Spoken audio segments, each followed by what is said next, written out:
Halo, karibu sana mwanafunzi, mwalimu pamoja na wadau wa elimu. Naitwa Mwalimu Bwiye. Leo tunaenda kuangalia kitabu kinaitwa The Dilemma of the Ghost kilichoandikwa na mwandishi anaitwa Ama Ata Aidoo.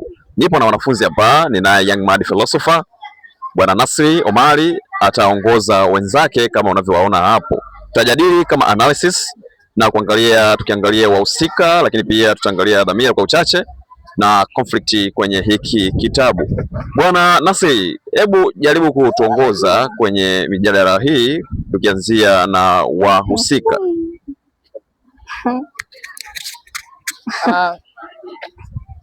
Tukianza na wahusika katika Dilemma of the Ghost. Tuna main character ambaye ni Ato na nani na Eulalie, si ndio? Yeah. Ukiangalia hata katika kitabu kinaanza kuwalifaa wale main character, kwamba kitabu kinaanza kwamba wao wanatoka ughaibuni, wanarudi wapi?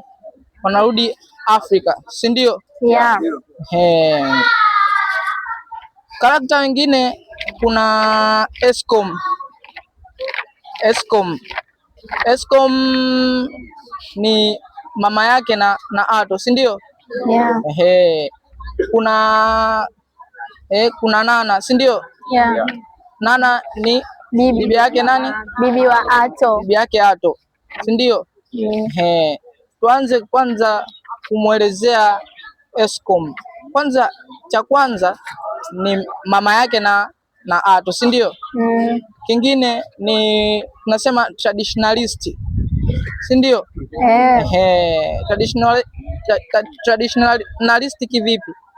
Ukiangalia katika kitabu tunaona Ato akacha anarudi hivi kutokea kule ughaibuni alipokwenda kusoma, akacha anarudi akaulizwa kwamba yule Eulalie ni nani? Baada ya kumjibu kwamba kumwambia yule ni Black America, yule mama yake Ato akamkataa. Yani kwanza mpaka hapo kwenye kumkataa mtu kutoka sehemu nyingine ambayo sio katika jamii yao, tayari tushapata dhimu ya tribalism, si ndio? Tukiendelea kulifaa katika kitabu tuna character mwingine, kuna first woman na ule second, si ndio? Tukiangalia katika kitabu tunaona wale pale wapo wanazungumzia familia ile ya kina Ato, wanazungumzia kuhusu Ato na Eulalie, kuhusu kurudi kwao na mambo yanavyozidi kuendelea, si ndio? Pia karakta mwingine tunaye anko wake na Ato. Anko wake na Ato anaitwa Petu. Tukiangalia katika kitabu tunamwona yule anko wake na Ato alikuwa naye pia ni traditionalist, si ndio? Hata kipindi ambacho Ato alikuwa yeye na Eulalie hawajapata mtoto, yule anko wake amemwambia kwamba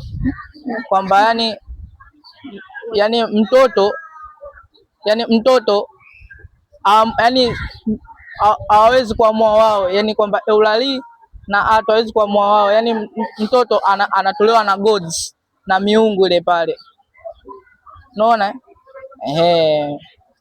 Na ukilifaa katika kitabu, ukiangalia mazungumzo yao ya hapo, unaweza ukapata ile theme ya family planning, unaona kwamba wao Eulalie na Ato walikuwa wanamwambia yule anko wao Petu kwamba wao watapata mtoto pale watakapoamua. Kuna karakta mwingine ambaye ni dada yake na Ato anaitwa Manka. Monka. Huyo dada yake na Ato tukimwangalia, tukimchambua vizuri, tunaona kwanza alikuwa na abusive language, si ndio? Hata ukiangalia pale akati Ato hivi anarudi kutoka ughaibuni, kati ile conflict ambayo imetokea pale, akati Ato anarudi kwa sababu ya yule Eulalie, yule Manka alikuwa anamwambia Ato maneno ambayo hayaridhishi, hayafai, so mazuri, si ndio? Haya, tukimwangalia Nana, naye Nana alikuwa ni bibi yake Ato, si ndio? Tunamwona naye alikuwa ni traditionalist. Katika action moja katika kitabu tunamuona yule Nana na Eulalie, yani ilitokea conflict kwa sababu ya food taboos, si ndio? Kwanza tukimwelezea tu Nana tunapata theme ya food taboo, yani kwa ujumla character wa katika Dilemma of the Ghost, yani hasa katika ile familia yake na Ato tunapata theme ya traditional customs, yani ndo jambo kuu ambalo yani lilikuwepo katika familia ya kina Ato.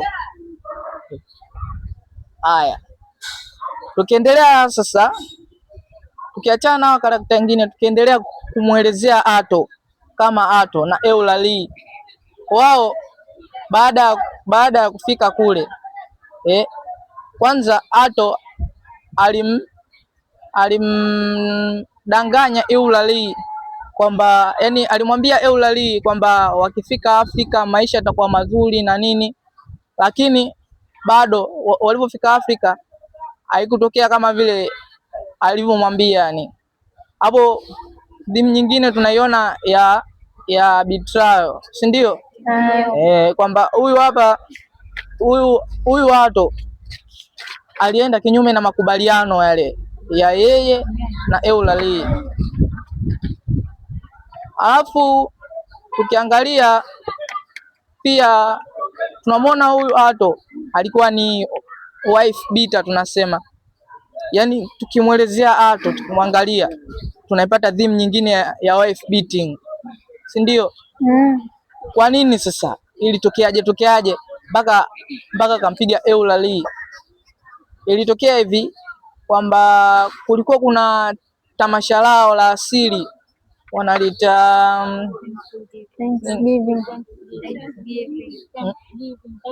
Thanksgiving. Kulikuwa kuna tamasha lao la asili la kina Ato linaitwa Thanksgiving. Hicho ndo chanzo kikubwa cha mgogoro wao yeye Ato na Eulalie, ambayo ilipelekea yule Ato akampiga Eulalie. Na sababu ya kumpiga, yani yule Eulalie alikuwa anamwambia Ato kwamba yeye amebezi sana katika ndugu zake, yani anawasikiliza sana ndugu zake kuliko yeye, si ndio? Haya, tukirudi tena kwa huyu Eulalie sasa. Eulalie naye kwanza alikuwa anatumia abusive language. Alafu tukimwangalia Eulalie, tukimchambua vizuri, tunapata themes moja inaitwa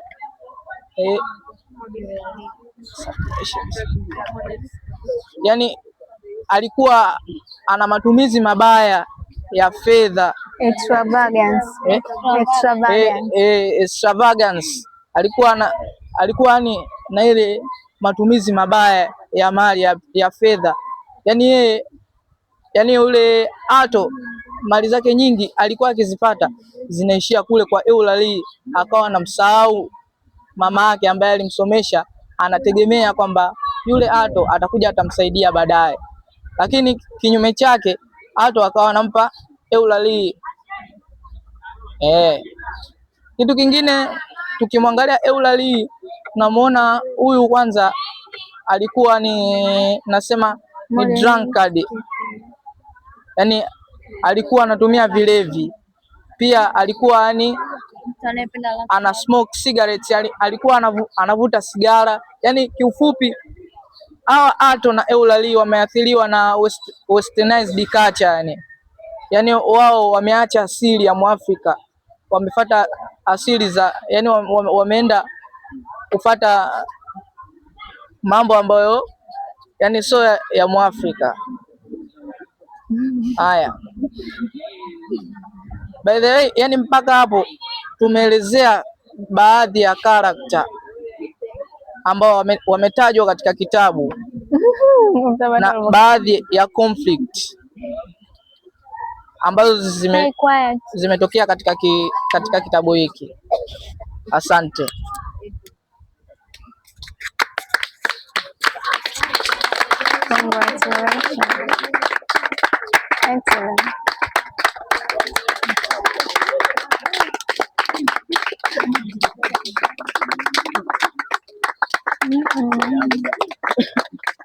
Asante Nasri Young Madi philosopher. Madiman, una mchango gani kwenye hili? Unatupa nini hapo cha kujifunza? Unaweza kusema chochote, ujumbe, message au hata dhamira yoyote ambayo unahisi imesahaulika pengine. Asante kwa kunipa nafasi hii kwa kuelezea chochote ambacho niliona kwenye kitabu cha Dilemma of the Ghost, ambacho naweza nikawahusia wanafunzi wenzangu. Kwanza kabisa, nadhani kila mmoja alipo hapa ana kacha yake, ana asili yake. Tuache kufuata western culture. Because of what? Hii inatokea pale ambapo unakuta au tuseme ile vijana wengi hivi sasa wanaharibika kutokana na globalization, utandawazi.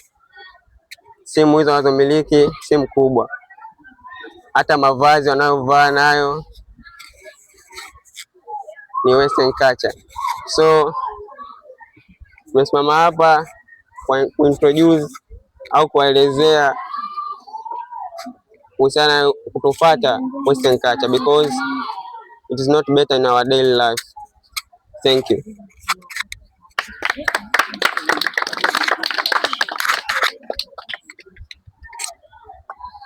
Asante. Madi sister, una chochote cha kuongeza kwenye ujumbe au dhamira pengine?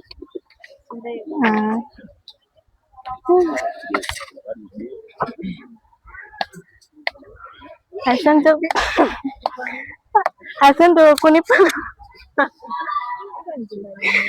kwa kunipa nafasi hii.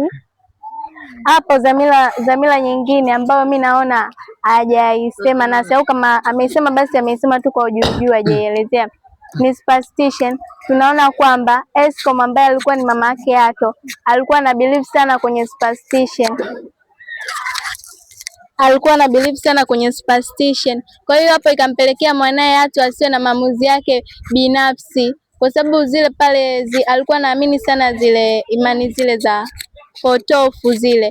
Kwa hiyo yani nawashauri sasa hivi jamii yetu ya sasa, wanafunzi wenzangu, tusiamini sana zile pale imani za kishirikina, kwa sababu saa nyingine pia zinapelekea negative effect katika maisha yetu.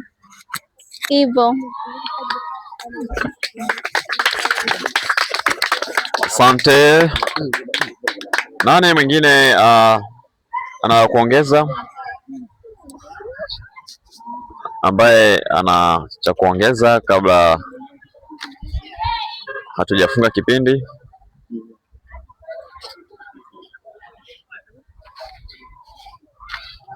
Sheikh, umepata ujumbe gani kwenye hiki kwa ajili ya kupeleka ujumbe kwenye jamii? Maana tunajifunza ili tuelimishe jamii. Wewe unaelimishaje jamii kuhusu hili? Mimi nimepata ujumbe kama kuachana na mila potofu, kama alivyoelezea hapo tuachane na mila potofu. Kama nimepata ujumbe naweza nikaienda kufikisha katika jamii, kuachana na mila potofu, sababu watu wengi sasa hivi wamebezi sana kwenye mila potofu. Hilo tu la kwangu.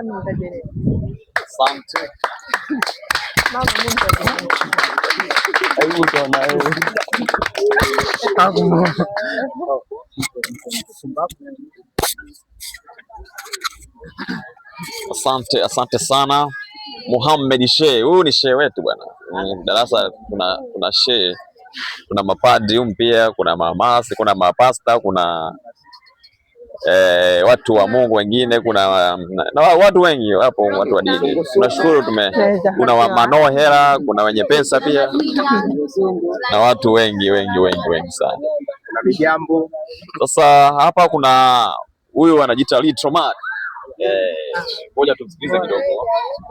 Tumsikilize ana nini cha kutuambia.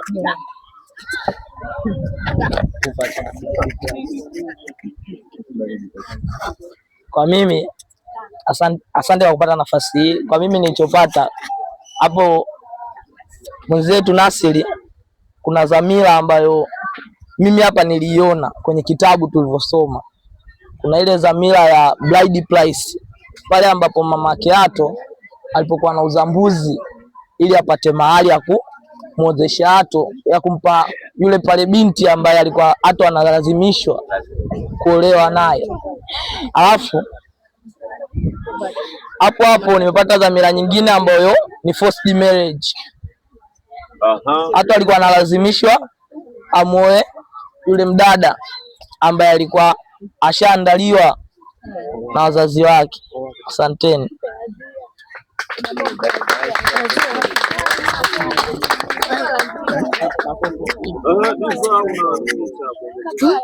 Mimi ninavyo kuongezea hapo, mwenzetu Nasri amejadili, ila hajaongezea ignorance, ujinga umetokea pale kwa Nana anavyoita majina, kusema majina, baada ya kusema Eulali anasema Ulele, Afrika anasema Amika, Amerika anasema Amika, hivyo. Kwa topic nyingine hiyo hapo hiyo kwenye ignorance. Shamaliza, asante.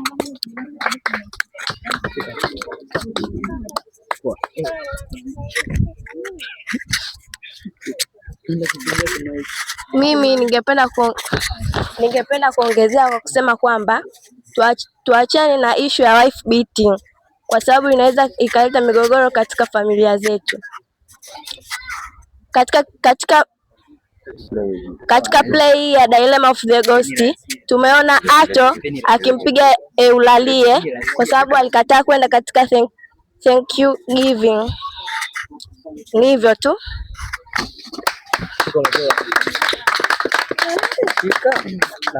Asante sana. Naomba tuhitimishe kwenye swala hili, na huyo alikuwa anaongea anaitwa Madigal. Tuna watu wengi philosophers ambao wanajaribu kufuata menendo. Kwa hiyo tulikuwa tunaangalia kitabu kinaitwa Dilemma of the Ghost kilichoandikwa na Ama Ata Aidoo, lakini tukijikita kwenye masuala mazima ya kuelimisha jamii kuhusu masuala ya kisasa, yani kuacha usasa na kufuata asili yetu. Siku nyingine tutakuja na kitabu kingine, lakini pia tutajadili kwa undani. Lengo ni kupata relevance, kuelimisha jamii na ipate kuwa katika mlolongo ambao pengine tunatakiwa. Asante sana, karibuni sana. Bunju Sekondari Philosopher Class.